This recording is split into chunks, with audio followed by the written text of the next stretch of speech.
I'm trying not to do the stuff that I love. I'm trying to do the stuff that I don't necessarily love, that I should be working more on. So I have to be kind of like honest with myself around that. Like everybody wants to hit a really sick power clean, right? Nobody necessarily wants to work on their strict pull-ups or practice their double unders. So that's a lot of the stuff I do at home now. Please listen carefully.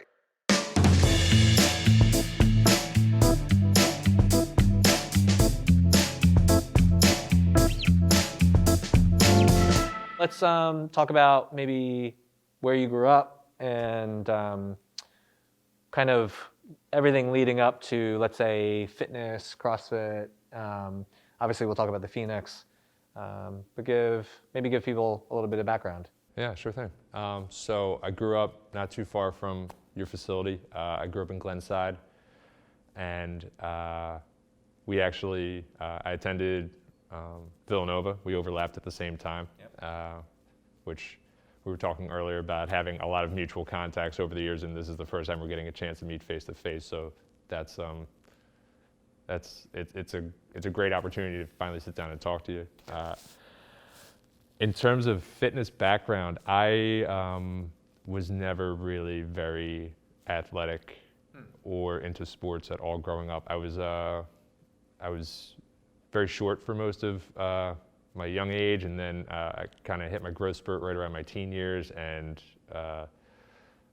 was very awkward, very uncoordinated, like didn't have really great body control. So sports were not a huge, like I played youth sports when I was a kid, but it was never something that I did in high school, never something that I did in college. I never went to the gym. So what kind of kid were you? Were you more of a bookworm? Were you like, how would you describe yourself in, let's say, high school and going into college? So high school was kind of funny. I think of myself more kind of like a recluse a little bit. I was someone who was a reader, but I also, in high school, I started experimenting with alcohol and pot, and I kind of leaned more into that as my teenage years went on, and that kind of became what my major interests were. I didn't really, I spent most of my weekends doing that. This was with others? With others. Yeah, I kind of found other people that were, I guess you could say, a little bit lost or not really, didn't have a key direction or a key goal of what they were trying to accomplish in life. And I think there's a certain amount of feeling of awkwardness that drove that on my side. But I didn't really have anything that I identified with in high school, so I figured that helped kind of, that was something that I identified with. And then I got to college, and I had gone through a period where I was just drinking. I wasn't doing drugs at all. And then as my years went on in college, my drinking kind of ramped up, and my run-ins with the law also ramped up. And while I was at Villanova, I guess maybe it was like the second or third time I had gotten picked up by the cops, they had remanded me to go see a drug and alcohol counselor, I guess when I was about 20 years old. And I talked to the counselor. I told them, you know, how often I drank, how much I drank, why I drank, and they made me continue on with the alcohol counseling for the rest of the semester. And I think the entire time the counselor was always trying to plant this seed of, you know, maybe this is kind of problematic behavior for me. But I was 20 years old. I was at college. I, you know, always kind of operated from the mindset that like everybody at college drinks, and I drink the same as everybody else. So this is not a problem, and I'm too young to be listening to the stories about this being an issue. So. Were your parents aware of everything going on? My parents knew that I was getting arrested, and I think they knew that that was a problem, but I think they also knew that, or they believed that at some point in my life I was just going to end up growing out of it. Like I think 20-year-old kid gets drunk a lot and gets picked up by the cops, you know, at some point, like, this will end. Okay, so they kind of have the same mindset as you of like, this is a phase, and we're gonna at some point grow out of it. Exactly. Yeah. Got it. And then college kept going, and things didn't really necessarily improve. And then I started to notice some kind of disturbing health results of this habit. We were talking about habits earlier, and I developed a tremor in my hands, and a tremor in my knees. So my hands would shake uncontrollably, and my knees would shake uncontrollably. And I noticed that the only time that tremor would stop is if I drank. So I guess this was around the time I was 21, 22, and I stopped necessarily thinking of drinking as something I do for fun, and I started thinking it more in terms of like something I needed to mellow me out. Yeah. And that's how my relationship with drinking changed. And at this point, I was an everyday drinker. But like at the same time, I thought, you know, I'm in college. I thought everybody drank every day. And you, correct me if I'm wrong, but you were in a frat as well? I was, yeah. Which, you know, I feel like it is very cliche, and I would say that I would not. I don't think being involved in the Greek society either like furthered my drinking. I think I could have done a pretty good job of furthering it on my own, but it was a really great place to hide, and a great way to normalize it in my own mind. Yep, for sure. Drug use is a part of my story, but I'd say the thing that I loved is drinking. Like I loved the feeling that it took away whenever I did drink, and I hated the feeling in between drinks because I was nervous. I was paranoid. I shook. I couldn't sleep at night, and I couldn't stay up during the day. I'd fall asleep in classes a lot. And eventually, I graduated, and I tried to enter the real world, but it seemed like after graduation, everybody kind of went off in all these different paths, right? Like, you know, people pursued postgraduate degrees, they moved across the country, they got really interesting jobs, and I moved into my mom's basement and just kind of like drank away all the money that I had in the span of a summer. And then at the end of it, I had to find a job, so I just kind of got this like mindless desk job. Mind you, I'm still like drinking every day. And I lost that first job, and I remember a friend of mine at work his manager had mentioned to him, you know, it smells like Gavin drinks his breakfast every day when he comes in. I'd also I would nod off at my desk a lot. It was one of these like large open concept workspaces, so everybody can see everybody else, and I'm like falling asleep at my desk. So, and I knew people could see that, so I tried to spread a rumor that I had narcolepsy. So I thought like maybe that would keep them from letting me go, but it didn't, and yeah, they let go of me anyway. So it was kind of like at that point that I realized, all right, my drinking's problematic, and I got to do something about it. So I figured, all right, I'm going to try and limit it down to just weekends. Okay. And I'm going to try and like what we call white knuckling it to get through the week. And that was, I was 23 at that time, 24 at that time. And the thing is that I always tell people, like towards the end, the frequency of my drinking had gone down. Like it was less days during the week, but the behavior that would happen during these episodes became more and more bizarre. Like sometimes I would sit at a bar and I'd have 20 beers and I wouldn't feel anything. I would feel nothing.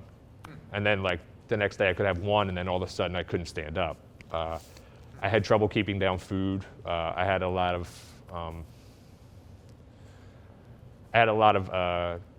digestive issues as a result of my drinking. I was also very malnourished. I'm about 195 pounds now, which I consider to be like a healthy weight for me, 195, 200 pounds. Towards the end of my drinking, I was about 160 pounds.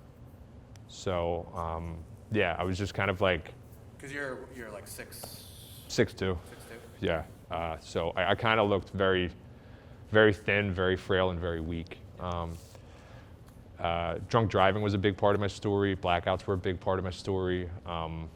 And the weird thing is that when I was drunk, I felt all right. Like when I was drunk, I felt like I was in control. I felt like that was kind of like a safe space or a safe position for me to be in. It was the periods in between where I was like waiting for the opportunity to drink. That was the most miserable part. And At the time, drinking was your normal. That was your safe space. yeah, I wasn't drinking to get drunk anymore. I was drinking to feel normal. Right. And I had no other options outside of that in order to feel right or to feel good. Let me back up just a second, because Yeah. at Villanova, you were a econ major? Econ, yeah. Yeah, so economics, in my mind, is not an easy major. So I feel like a lot of people who may have been in this situation, behavior-wise, would have just flunked out, or like it would have shown itself in grades, and professors might have noticed. And so, like, how did you cope with that, or how did you basically get by in a pretty tough major while all this was going on? I think I come from a family background that says like no matter what you do the night before, you still show up to work. So I didn't miss many classes, but at the same time, it's like econ is a pretty wide discipline, right? Like you could go like the econometrics route, which is like highly analytical and very mathematical. You could go kind of like the social science route on the policy side, decision science. So I did well in classes that were interesting to me. I did poorly in classes that weren't interesting to me. And I did get my econ degree from Villanova, but my GPA wasn't exactly something that anybody hiring for a job would be too psyched about. And my senior thesis was pretty incoherent. So I did learn a lot while I was in college, but there was also a lot of lost opportunity too. Gotcha. Okay. So out of college, get a job, but it doesn't work out because this is manifesting itself with when you're at work, falling asleep and everything. So at some point you realize you need to be doing something. Yeah. So what did you do? Well, I was on my second job, and my second job started to notice that my performance was pretty poor because of my drinking as well too. So they put me on kind of this probationary period, and I knew that I needed some kind of help. So it was right around Lent. So anybody that's kind of like familiar with Catholic practices, they know Lent is a period of time where Catholics traditionally will give up something in their life for 40 days. And I was like, all right, perfect opportunity. I'm going to give up drinking for 40 days. Anybody can do that. And I made it 2 days. I was living in Fairmount at the time. I was walking through my neighborhood. I was walking past a bar in my neighborhood that had really good cheeseburgers. And I was like, I'll just get a cheeseburger for dinner, then I'll go home. And I walked into that bar, and I came out of a blackout 2 days later. And I was just completely distraught, because it was the first time in my life that I said, like, I'm physically not going to do something. And I had zero control, absolutely zero control. And the first thing that I thought of as soon as I came out of that blackout is, oh my God, well, I got to start drinking now to get this bad feeling away. So the thing that I said I wasn't going to do caused this problem, and it's also the only solution I have to stop feeling this way. The day after that, I woke up and I said, I need to find some kind of help. And I have various members of my family that were involved that have their own recovery journey. And, it had kind of been suggested to me a few times, like maybe this is something I need to go seek some help on. So I found kind of the 12-step community. Mm-hmm. And I got involved going to 12-step meetings, and that was in 2008. And what were you feeling when you found this? So what did you do, like Google or Google? And then just found like the closest one? Yeah. And then were you excited for it? Were you apprehensive? Were you like having to talk yourself into actually going? I went with kind of this like information gathering mindset where like I'll go and hear them out, but I'm in no way resigning myself to continuing to go here, and I don't want to admit that I'm an alcoholic.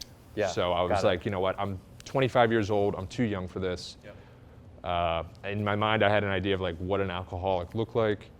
Yep. So I went to my first one, and I told everybody, they asked me if I wanted to talk about what brought me in, and I kind of described it as this, life had kind of become this wheel. You know, I feel good, I'm kind of at the top of the wheel. I drink, I kind of get crushed by it. I have to pull myself out from underneath of this wheel. I feel good, I drink, and then I'm back underneath of it. And that's kind of like what life was like from age 20 to age 25. I didn't want to stay, and I didn't want to quit, but I was afraid to go back to drinking. And I put together a little bit of time, and then I got more and more involved, and I think maybe it was around like 40 days, something like that, I had finally, it was the most time I'd ever spent not drinking in my life. And I physically felt better.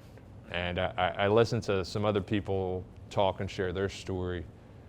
And it was the first time in my life that anybody else had vocalized how I felt through their own experience. I could identify not necessarily with the physical aspects of everybody's life, but I identified with what they were feeling. And I think just being part of a community, it became kind of like a safe place for me. And you know, that was 2008. We're 2021 now. I just celebrated 13 years on Wednesday. Awesome. Yeah. Throughout all this, were you still at that job? I was still at that job. Even yeah. though they put you on a performance plan and Yes. everything? Yeah. It was. I was working in the securities trading industry for a small tier options trading firm, and I was just grateful to have the job. I got the job as a runner on the exchange floor, just a guy that could tear tickets, answer phones, and get coffee. And then, you know, lo and behold, I quit drinking. I got better at my job, and I started noticing that the whole industry was going more to the tech side of things. So I was like, all right, well, I better get handy with the software a little bit. And I kind of taught myself trading software, and I got promoted when I was about 2 years sober, which was kind of mind-blowing. But yeah, I kind of climbed the finance ladder a little bit. And I guess it was around 2010 when, I was 2 years clean at that point, and there was a huge economic downturn in the markets. There was a lot of people that were losing their job. It was a really tough time for everybody, and I kind of thought, all right, well, I'm someone with this like poor background. You know, I'm in an industry that's kind of contracting right now. I was fully expecting to be let go. I told my mom, I was like, hey, I might have to move home for a little bit. I think I might get laid off, and I actually ended up getting promoted and relocated.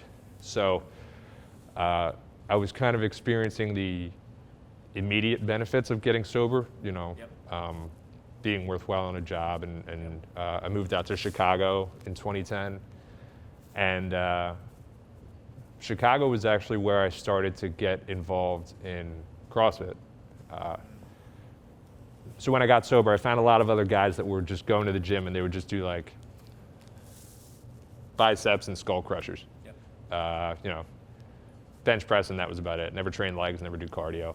But it was mostly just kind of something to do with people that wasn't drinking. It was something where I was trying to improve my health a little bit. And, you know, still like 165 pounds, something like that. Like I could barely lift the barbell, but it felt good to move my body, and it felt good to kind of whatever. I'm no expert at the brain chemistry of what happens like after exercise, especially exercise with other people, but I definitely felt the effects of exercise and its benefits. So yeah, dopamine rush, positive feedback, community, right? Yeah. But in a positive sense. Exactly, yeah. Yep. And when I was out in Chicago. And I was doing this. I got into yoga for a little while. Yoga was really, really good to help kind of like settle my mood a little bit because I could be a little bit scatterbrained very early on. And then I guess it was 2013, 2012, I was out in Chicago, and my brother, he started telling me about this exercise class he was going to called Crossfit, and he's like, hey, you should check this out. And I was like, I don't know, man, group fitness classes sounds terrible. Like, I don't want anything to do with that. But, Leg warmers and yeah, exercise and I'm like, I'm good by myself. Yeah, like, yeah, I don't need anybody high-fiving me or like patting me on the back. Right. But I found a box out in Chicago called CrossFit Lincoln Park, and Yeah, okay, I've dropped in. yeah, Yep. it's a good spot. Yep. If anybody's out in Chicago ever, Justin Enders is the owner. It's a wonderful spot on the north side. Yep. And I started going, and God, it knocked me on my ass. It's going from like just doing my own thing to those classes. It was very, very humbling. Did you go in thinking that you would be, pretty good, pretty solid, and be able to keep up with people? No, I had no expectations for myself in Okay. terms of like All right. performance, and I Yeah, wasn't yeah. like benchmarking myself against others, but I was Yeah. definitely like the last to finish every workout. Yep. All the women outlifted me. Yep. I was very new, very raw, and like completely deconditioned, and I was totally okay with that. You know what I mean? I gladly wrote my my times on the boards. I scaled everything. I used every band in the house, and that was okay because like I felt great at the end of it. My times were terrible, and like I didn't care. I was like, I'm feeling. I get that dopamine rush that you're talking about. I think without speaking for everybody in the recovery community, but I think anybody who has some kind of like substance abuse issue, people in recovery have this feeling of like, drinking, drugs, things like that, they increase this good feeling internally, and then we're always kind of constantly chasing that good feeling. So we're always looking to have that pain taken away. We're always kind of chasing that high. So a lot of people, when they do come into recovery, they seek out, like, you see a lot of people in recovery get really into running. A lot of people in the ultra space, Ironman, things like that, swimming. Like exercise is kind of like a healthy thing that a lot of people in the recovery community do. So that good feeling that we get at the end of a class, or the end of a good lifting session, or the end of a run, we chase that. Sometimes a little overboard, but like it's a good option for people that are coming into recovery, whether they're new or whether they've got a lot of time. Yep. Like I found it when I was 4 years sober. I wish I had gotten into it sooner. I wish I'd gotten into it when I was in high school. Yep. It would have been kind of a nice option compared to what I was doing back then. Yep. But do you, and I think I asked a similar question to Ryan, mutual friend Ryan, who has been on a previous podcast, but do you feel like if you had a conversation with yourself back in high school, right, like if you were able to basically take you now and talk to yourself when you were younger, I mean, do you feel like you could have changed anything or talked any sense into your younger self? You know what? God's honest truth, I don't know. Yeah. I mean, I'd like to think that maybe in some way, if I could go back and either instill some kind of concept of what life looks like now or any kind of advice, maybe I'd be receptive to it, but who knows? Like, I mean, you could have been like, who's this old guy talking to me about my future? Like, I got control over this, like, yeah. yeah, I just Yeah. feel like as a teenager, a lot of us would just write it off, Yeah. Plus, Plus, I don't know when it happens, but I feel like when you're young, you know everything, and the older you get, you realize you know nothing. Or exactly. I know very little about some things. Yep. So Yep. when I'm 16, 17, I've pretty much had everything figured out. Yep. And no one, Exactly. even future Gavin, would be able to talk me out of it. Yep. Yeah. When you were at Lincoln Park, were there any discussions with other members about your history? Did you come across other members who also had a similar rehab recovery journey, and they were also working out next to you, or did that just not even come up? So I was very kind of like, I just came for the workouts. I didn't stay for the community. Gotcha. And at that point in my recovery, I was very kind of shut in about what I was doing. Like, I didn't Got it. tell people I was sober. I didn't promote it. I didn't want people to know about it. So I didn't interact with people a whole lot outside of the box. I pretty much just came for the program, and that was it. Gotcha.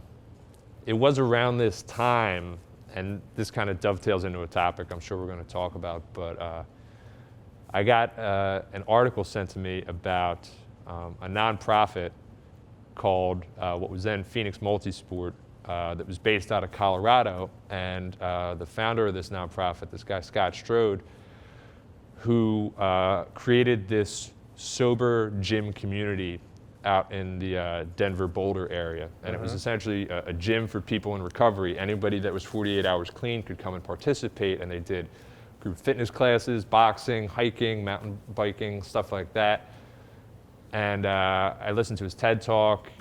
He was one of the CNN heroes that year. And I was like, oh, wow, this is really cool. Yeah, because There's- CrossFit HQ did a whole video about that, about him. Yeah, at that point, I don't think they weren't involved with CrossFit yet, but they did establish a relationship Okay. a few years later. But Gotcha. I was like, yeah, this is great. I'm in Chicago, they're in Colorado. There's nothing I can do. So I kind of just like put that idea on Yeah, the shelf yeah. and said, like, that's great, they're doing that, but you know, I don't really know like how I could get involved. Got it. And then 2014, I came back to Philadelphia. I started going to CrossFit Fairmount in Fairmount, which if anybody's down there, the owner, Paul Donovan, he goes by Goose, great guy. Real stickler for wall ball depth, so if you're someone that kind of push presses your wall balls, he will find you. I started going to his classes, and an opportunity to get my L1 came up.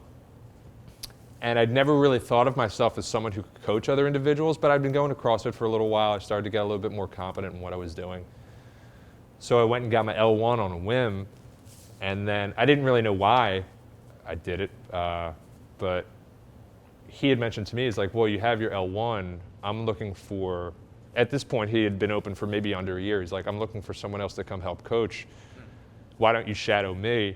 I'll teach you what I know, and then, you know, maybe a couple months down the line, we could get you coaching classes regularly. And it was great. I loved it. Yeah. I think getting involved in people's health journey, because everybody comes in and they have something that they're bringing with them. Some people have like a past in sports that they're trying to get back to. Some people have some kind of injury that they're trying to rehab from. I remember one day, I guess I'd been coaching for maybe like 5 or 6 months. I was helping somebody spot on a back squat, and they had really, there'd been like a huge jump in their performance and how much they were able to squat in the time I'd seen them. And I was saying, like, you know, I would just start a conversation like, you know, how'd you end up coming here? Why'd you end up getting involved in exercise? And that individual, I remember he looked me in the face and he's like, well, I'm in recovery from thyroid cancer. And I was thinking, wow, his doctor had recommended that he get active in terms of kind of like stimulating his health, but you don't really know as a coach how much your impact is sometimes and to what degree that is and how much that ends up helping other people. So then it started to make me think of, I was still involved in the 12-step community throughout all this. I guess I was maybe 6 or 7 years sober at this point, and I was starting to think like, you know, I got a really huge boost out of exercise. I got a really huge boost out of coaching.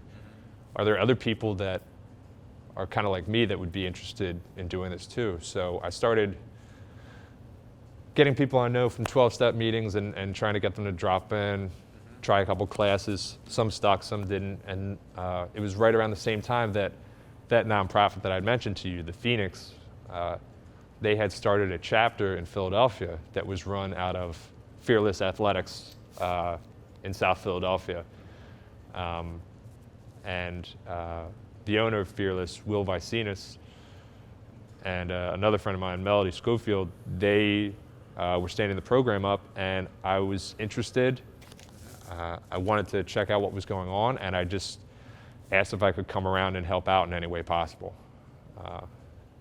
So it was the first time I was really ever taking something that I'd learned in terms of like my L1, my experience, and started to apply it specifically to a group of individuals that were going through the same thing that I had gone through 7 years prior. And I started coaching for the Phoenix, and it was, I was hooked. I was hooked. Absolutely. What was the structure? So Fearless Athletics somehow collaborates or becomes a location for the Phoenix. So was that a set day and time for classes, or everybody in that class were sober, or was it a mix of like general population and folks in the program? What did it look like logistically? So Fearless would offer dedicated time. It started off Saturdays afternoon. I think it was Saturday afternoons at 3 when we first started, which is like a time that the gym is usually, most affiliates are usually closed Saturday afternoons. Like they usually run like a Saturday morning program. So it was specific for people that were what we call team members, Phoenix team members. To be a Phoenix team member, you just have to adhere to what we call our community standards, which the big one is the 48 hours sober. That's what we kind of ask of people when they come in through the door. But there's also other community standards that we talk about, like only supportive language. Try to ask people not to curse. We want to kind of create a safe and supportive environment for individuals that are attending these programs. It functions from a program perspective like your standard CrossFit class, but we also leave time at the beginning to, one, read the community standards, and then also people can share what they're going through in terms of the recovery journey. The Phoenix is an organization, I think, I might butcher a couple of these stats, but I'm going to give it a go. I think at this point, it was founded in 2006, and at this point I think we've served about 42,000 people.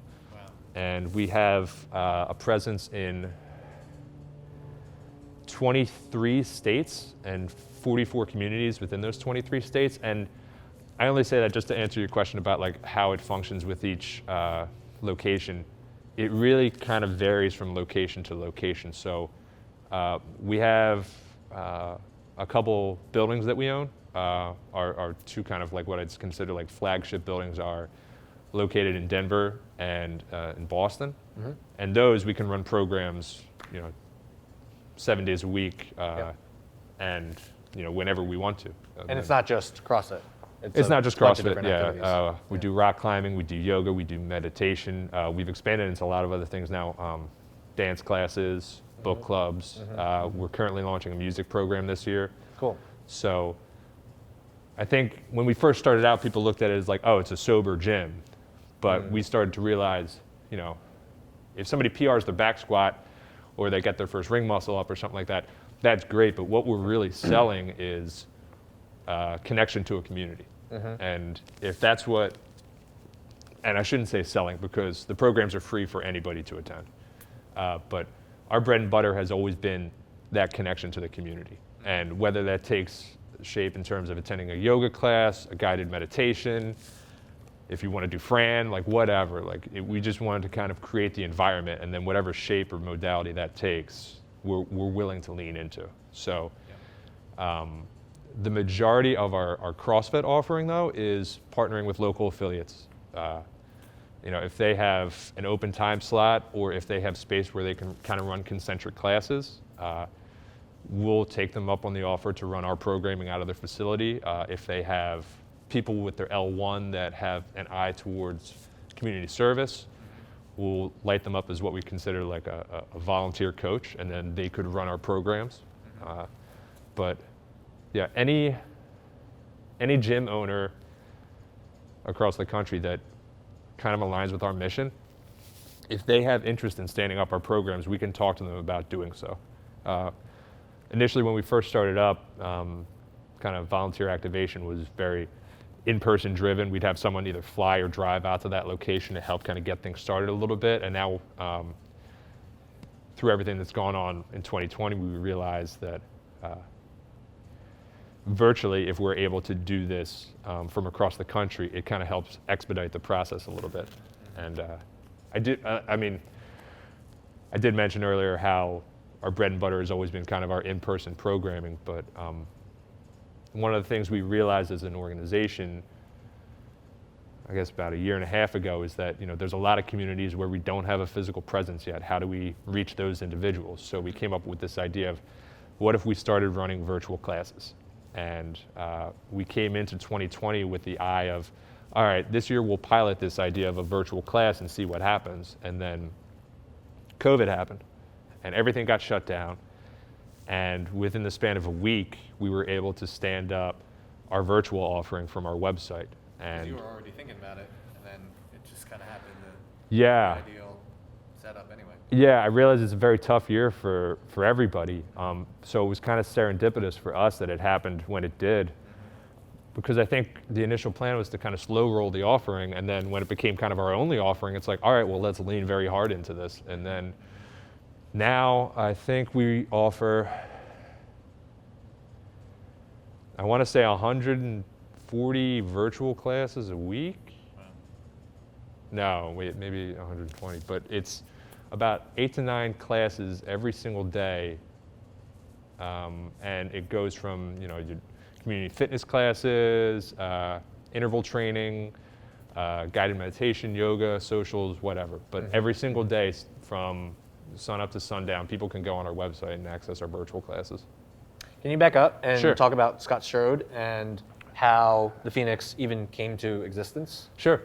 Yeah. Scott's a person who's in long-term recovery himself. I think at this point he's somewhere north of like 20 years in recovery. I think his recovery journey came through Boston. I think that's where a lot of his backstory and his history lies, in that city. And then he got sober, and I can never remember this, if he got sober in Colorado or if he got sober in Boston, but he found himself in Colorado, and he got involved in ice climbing and boxing. And I think it was during one specific ice climbing event, he can tell the story obviously way better than I can, when he reached the summit and he felt a certain amount of connection and empowerment with it, something that he'd never felt before in all of his history. And it was at that point he said, this could really be a solution for individuals who are trying to find recovery. Got it. And that's where the idea for the Phoenix came from. Gotcha. And that was 2006, I believe, he started the process of founding this with a couple other individuals, and it's just kind of grown from there. That's awesome. Yeah. So it's free for, you call them team members? Team members, Team yeah. members. So how is it funded? Because obviously it takes money to, have buildings and, and run these things. Sure. So we're a 501c3 nonprofit. We're reliant on funding specifically from donors, grants, people that want to volunteer their space. But at this point, since we've kind of grown, we're still trying to let people know who we are and what we do. Nowadays, a lot of what we do and where we end up setting up new locations is dependent on individuals who come to us and say like, hey, I love your mission. I want to help support it in any way. By the way, I'm from this area of the country. What can we do to help what's going on there? Because it's been very well documented, but the opioid epidemic has kind of exploded last year. And I think as people have become shut in, substance abuse has been on the rise. So it's touched every community, whether we're talking about cities, suburbs, rural areas. People come to us and say, what can I do to help out where I'm from, this state, this city, this community? And that kind of drives like what we're able to do in that area. But yes, Gotcha. we are funded primarily from philanthropic donors. Gotcha. When someone, let's say a gym wants to start running this, how does the word get out to people that this exists, that this is what we're doing? I mean, obviously the marketing can come from the gym itself, but I imagine you probably have connections with local 12-step programs that you might get in touch with and say, hey, here's what we have to offer. Come on by if you're interested. Sure. So there's a couple pieces to it. One, if somebody agrees to run our programs. We get them on a schedule, we put it on our website, and our website has kind of a location finder where you put your zip code in, and then depending on the day, it says like, okay, this is all the in-person programming that's within your area, and what that programming is. And then we also have a social media account for our national org, but also various chapters across the country also have local social media. So they'll post like, hey, this is what our class schedule looks like for Philadelphia. So people who follow us on social media can see what the schedule is for the classes in their area. They can also access the virtual classes that are on the website and also see what in-person classes around them are available. But in terms of getting the word out as well too, we'll talk to local treatment centers, local sober living situations, anybody else in the recovery community to try and let them know, hey, people that are in your care, here's an offering for them. And I want to be very specific with this portion of our mission is that we're open to all pathways to recovery. And I think a lot of people in the recovery community know that there's a lot of different options these days for individuals that are trying to get sober, whether it's 12 steps, medical assisted treatment, there's an innumerable offerings out there, and we're open to any pathway that works for anybody. We don't want to promote like one specific route. Right. Anybody, whatever they're using to stay sober, we want them to do that. We want to consider ourselves a resource. We're not trying to supplant anything. Yep. Yeah, you're offering it as a way to say, hey, look, we've seen these benefits of physical activity kind of replace the vices that we may have had in the past, in a positive way, in a positive sense. So if this is something that can, I imagine doing something like this is not the only resource that they're using, right? Like they probably have a combination of hopefully a team of, or a series of things that they're doing between 12 steps, Phoenix, whatever the case may be in terms of support. Yeah, I think anybody that has someone that they're close to that's in the recovery community, if they ask them how they stay sober, they're never going to get one straight answer. I think these days there's so many options out there for people. Some people do it through 12-step. Some people do it through outpatient rehab. Some people do it through, they're very involved in their church. Exercise is a big thing. Sometimes creative outlets are a big thing. It's never, maybe it's one thing that helps keep somebody sober, but oftentimes it's kind of a mixture of a lot of different things that end up helping out. And we want to be one of those offerings to people. Yep. So we totally skipped over a step, but when you were helping out at Fearless, at some point, you made the transition to working for the Phoenix full time. Yeah. So talk about that. The Philly chapter, I think, has been around for about 4 years. And when I first started volunteer coaching there, it really was just volunteer. I only cared about just people coming in, people attending our classes, and I was more than willing to donate my time to do so. But we always talked about, Scott and I always talked about, what would it look like if I ever came to work for him full time? And it's kind of a dialogue that we've had over the past few years. And then I was still working in the securities industry. I kind of was successful in that, but I didn't love it. And I knew I didn't love it for a very long time. Even like good days, bad days in my past career, I knew in the back of my mind it wasn't something that I wanted to do for the rest of my life. And if that was the case, then I needed to try and find what that was.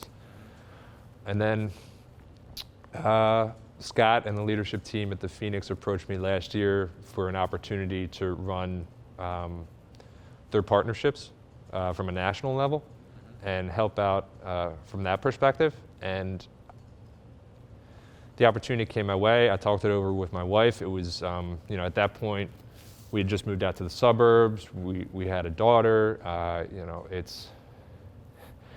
It was not the best time to make a leap of faith, but at the same time, when is, right? Like, It's never a perfect time. No. It's never a perfect time. Yeah, and I kind of said to myself, like, if I don't do this, I'm always going to wonder.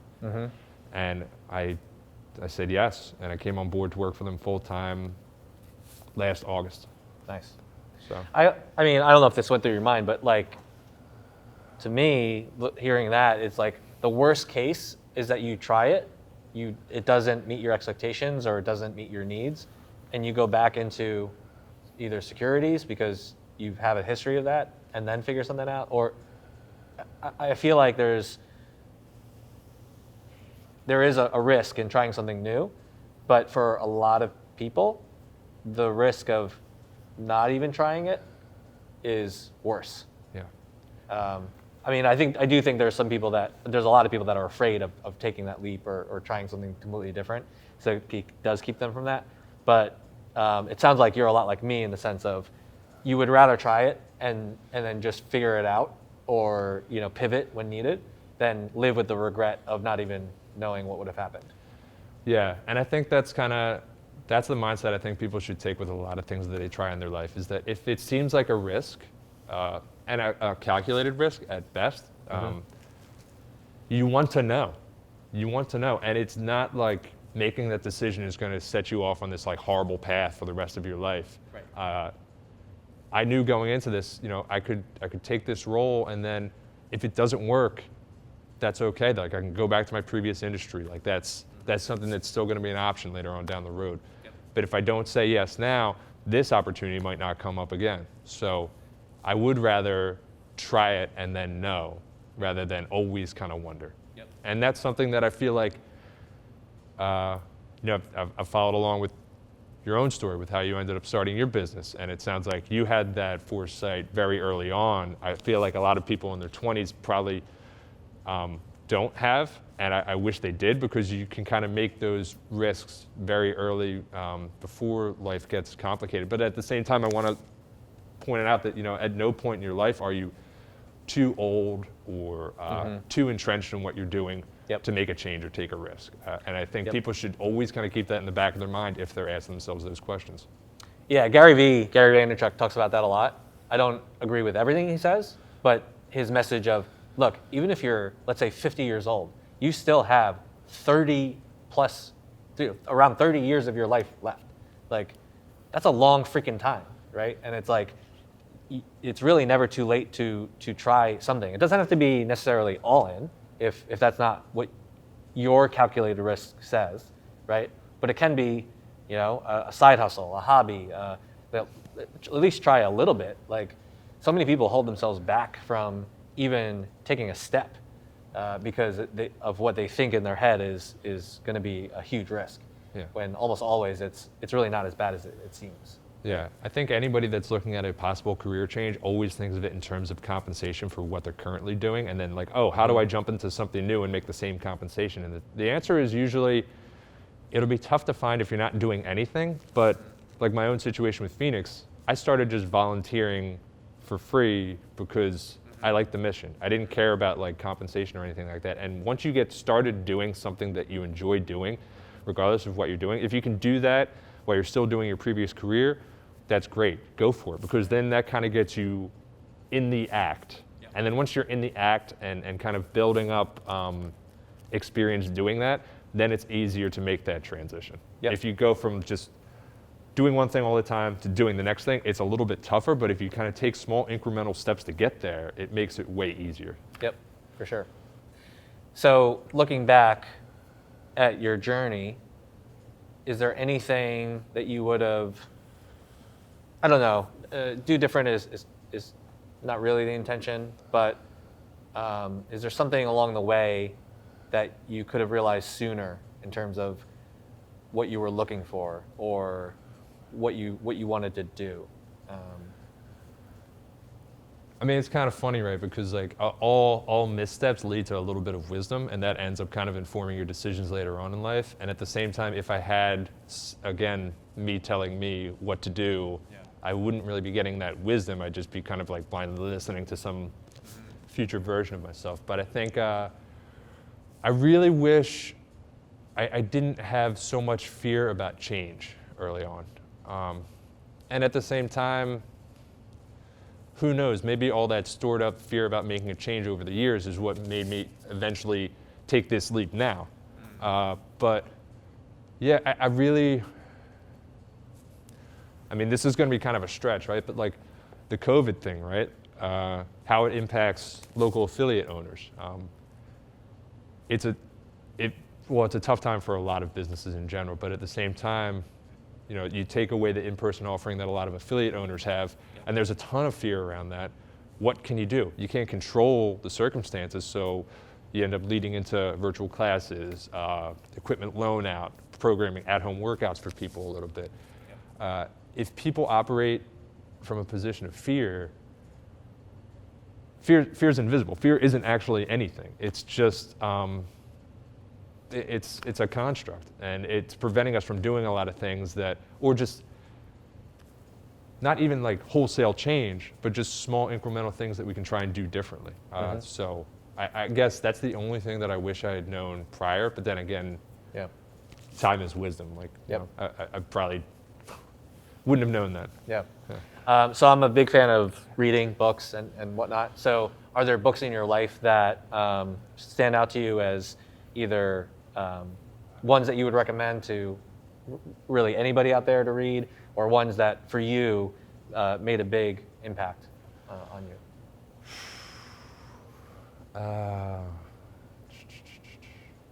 Gosh. So when I was a kid, I was very big into Michael Crichton stuff. Like I used to read Jurassic Park, Congo, like all of his stuff. Same. But one of his lesser known books that I feel like nobody ever reads is Travels, which is his autobiography. And it talks all about, it's essentially kind of just like, it follows along with his story about traveling around the world and things that he learned from different cultures, different people, different times in his life. But the most informative part of that book is, spoiler alert for anybody that wants to read it, but the first like 2 chapters where he talks about coming from a family that was very entrenched in success and what it looked like, and him going to medical school and becoming a doctor, and then like just at the last portion of following through with his medical degree, he decides, I don't want to do this. And then he moves across the country, gets a tiny apartment in Los Angeles, and he starts writing. And I had no idea. and it's kind of funny because he tells stories about how like he was known as like the doctor in the apartment complex, so people would call him up and knock on his door if like someone down the hall had something happen to him. But he took a big leap of faith, and I don't know, that part of the story always stuck out to me. And then there's other people that talk about their own recovery journey as well too in a lot of stories, and I'm totally blanking on a lot of them now. But for those that are very interested in reading and hearing a lot more about our org and our history, our founder Scott is actually in the middle of putting together his own story right now. So cool. I don't know when that's coming out, but at some point. Strode, Strode. That's right? correct, yeah. Got it. And then a question that I like to ask everybody is, what's on your bucket list? Like what's on your list of things that you definitely want to do or try before you kick the bucket? I mean, there's kind of like 2 selfish things that I always wanted to do. I've been chatting my wife's ear off long about this, but I want to go to Norway. For whatever reason, Norway's been on my bucket list for a really long time. For sure, yeah. I want to see that. Yeah. And fjords. Yeah. For whatever reason, like Norway's just like in the forefront of my mind. I've done a lot of travel over the years, but that's just like one area of the world I've never been to. And then I always wanted to see the Iditarod, that dog race in Alaska. But I think we talked a little bit about kids before this started, and my daughter's 2 now, and it's kind of funny to like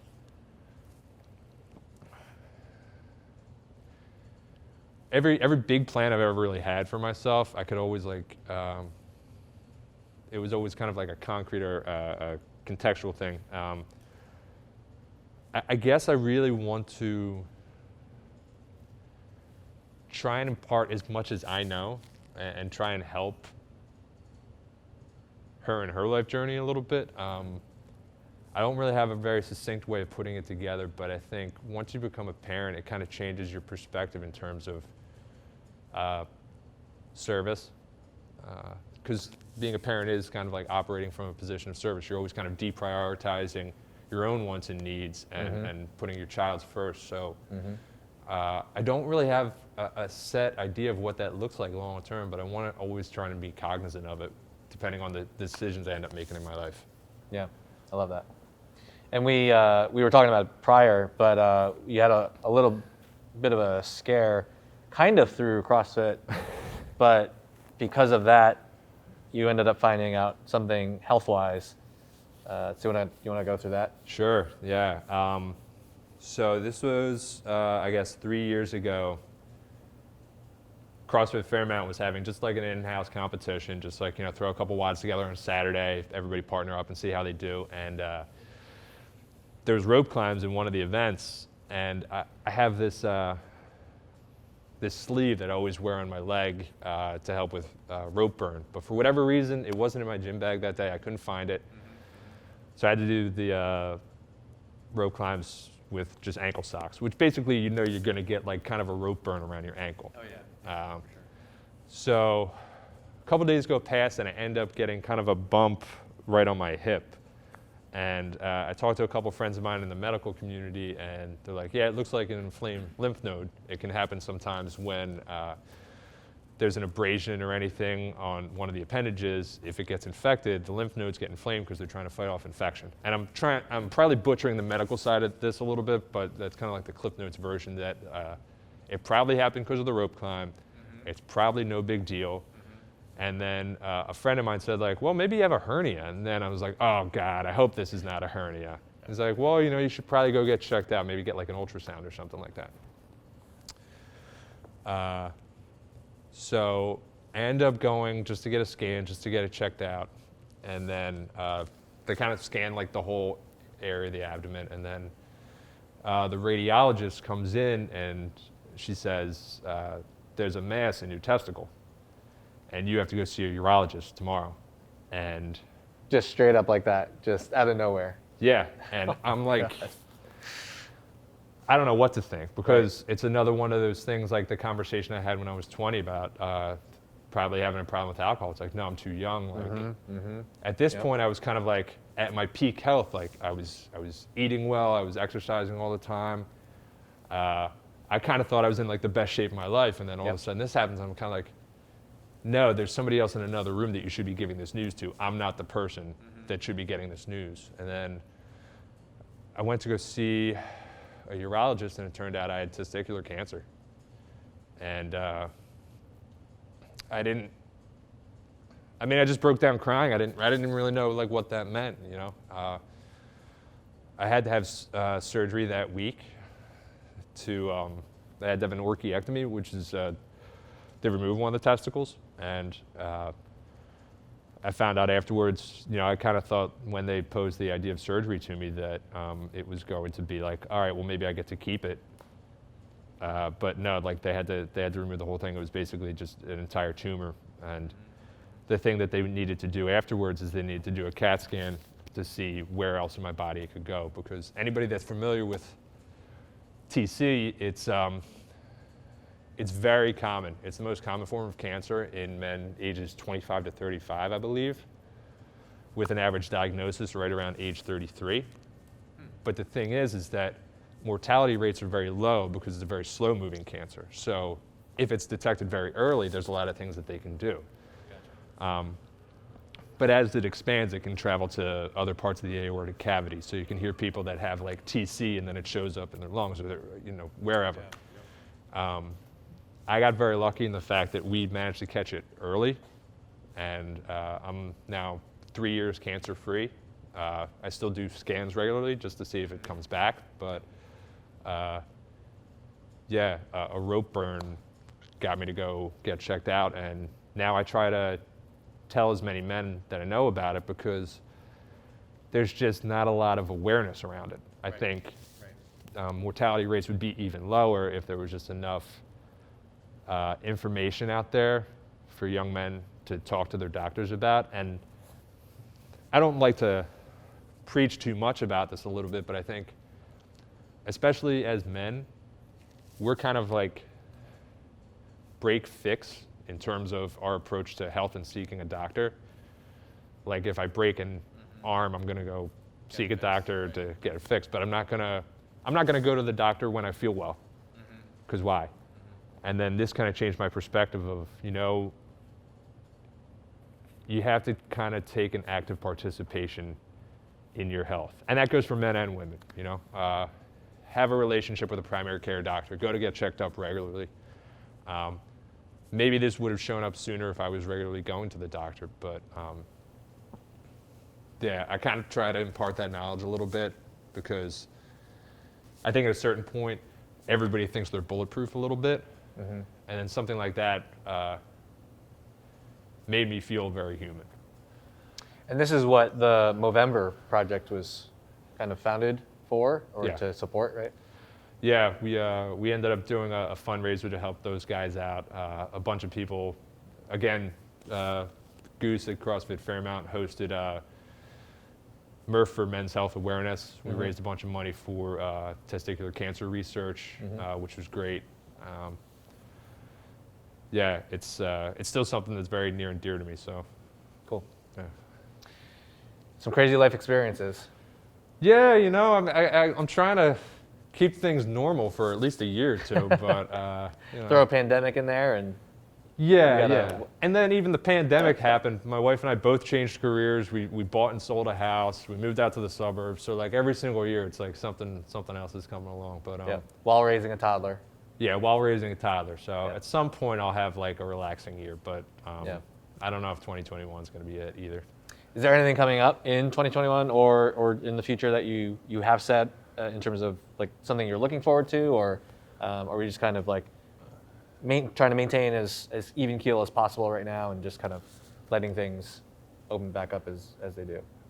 So there are two things from kind of a professional perspective our organization are doing this year. So with everything that kind of went on last year with COVID, there was also everything that went on last year with CrossFit, the brand. And it's kind of been well documented, everything that was said. Yep. And then the exchange of ownership and